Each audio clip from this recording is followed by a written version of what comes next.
क्या प्रधानमंत्री नरेंद्र मोदी साफ सुथरा चुनाव लड़के इलेक्शन कभी जीत सकते हैं या नहीं जीत सकते? वो हमेशा इस तरीके कटवा दीजिए, कहीं दंगे करवा दीजिए, कहीं कुछ करवा दीजिए, या सेना के नाम पे।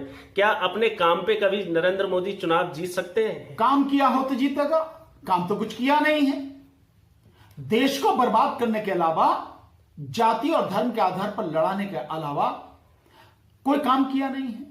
और नरेंद्र मोदी की तो रग रग में बेईमानी, झूठ, भ्रष्टाचार, धोखा, यही सब कुछ बहता है। इसके अलावा कुछ है नहीं। तो जो व्यक्ति अपने राजनीतिक स्वार्थ के लिए सत्ता की हवस जिसकी इतनी मजबूत, इतनी प्रबल हो कि उसके लिए वो कुछ भी कर सकता है और किसी के भी सामने झुक सकता है और देश की जनता के खिलाफ कोई भी बुरे से बुरा कदम उठा सकता है, वो इस तरह का व्यक्ति है नरेंद्र मोदी। तो उसके लिए ये सारी चीजें हैं।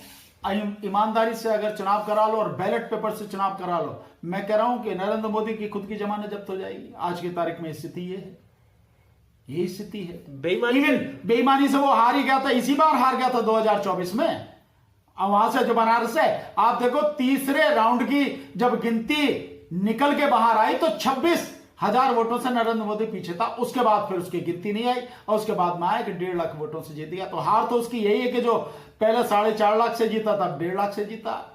जो इतने वोटों से जीतने की बात कर रहा था, वो बड़े बेईमानी से 1.5 लाख वोटों से जीता। उसको तो जीतने का तो मतलब ही नहीं है।